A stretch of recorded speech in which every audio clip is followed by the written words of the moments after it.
Благодарам и до раководителот на секторот, кој после неколку седмици сепак успеа можеби да се надмине себе си и да ни ја достави оваа рекапитулација што ја имаме денеска. И повторно се покажува за точно она за кој говорев на претходните седмици, дека во секторот има сериозен проблем околу тоа кои се критериумите на кога се исплаќаат парите и колку се исплаќаат. Значи, според ова што го имаме добиено, исплатени се само манифестациите, активностите, одбележувањето на разните празници што ги имаме во градот само за првиот квартал.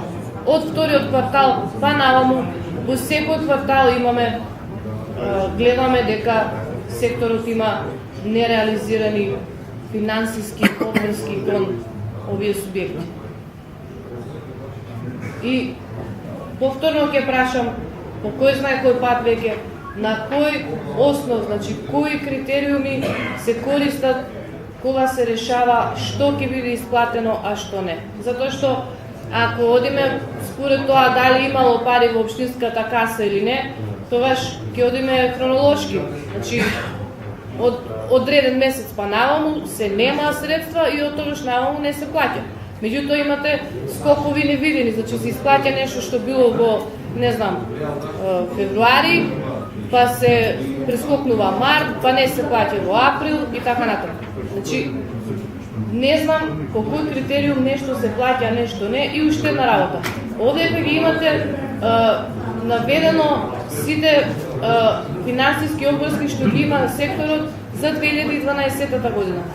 А за 2011 чи тоа влегува во овој долг. И не се наведени оние 60.000 денари за ултра кои беа со амандманска допона вклопени во кварталот уште на 1 јуни. И тие не се наведени овде. Значи, тие 60.000 денари, 80.000 денари на фотокино од 2011 година и не знам, може би има уште некој таков пример. Така да оваа сума на долг од 2.240.000 денари кои треба да се исплатат во 2013 година, повторно не е целосен и е нереален до крај. Само еднаш, значи дајте концизен одговор зошто и на која основа нешто се исплаќа, а нешто не. И како може нешто да биде платено половично. Имаме мега концерт за Нова година платено до пола. Најверојатно се исплатени изведувачите, а еве огнометот од 180.000 денари не е исплатен. А сме имале средства предвидени за овој настан и за сите други. Ако веќе имаме предвидено средства за нив, како тоа на крај после немаме средства за да се исплатат? Благодарам. Благодарам и на вас. Дали имаме други пријавени за дискусија? Заповедайте, господин Антонович.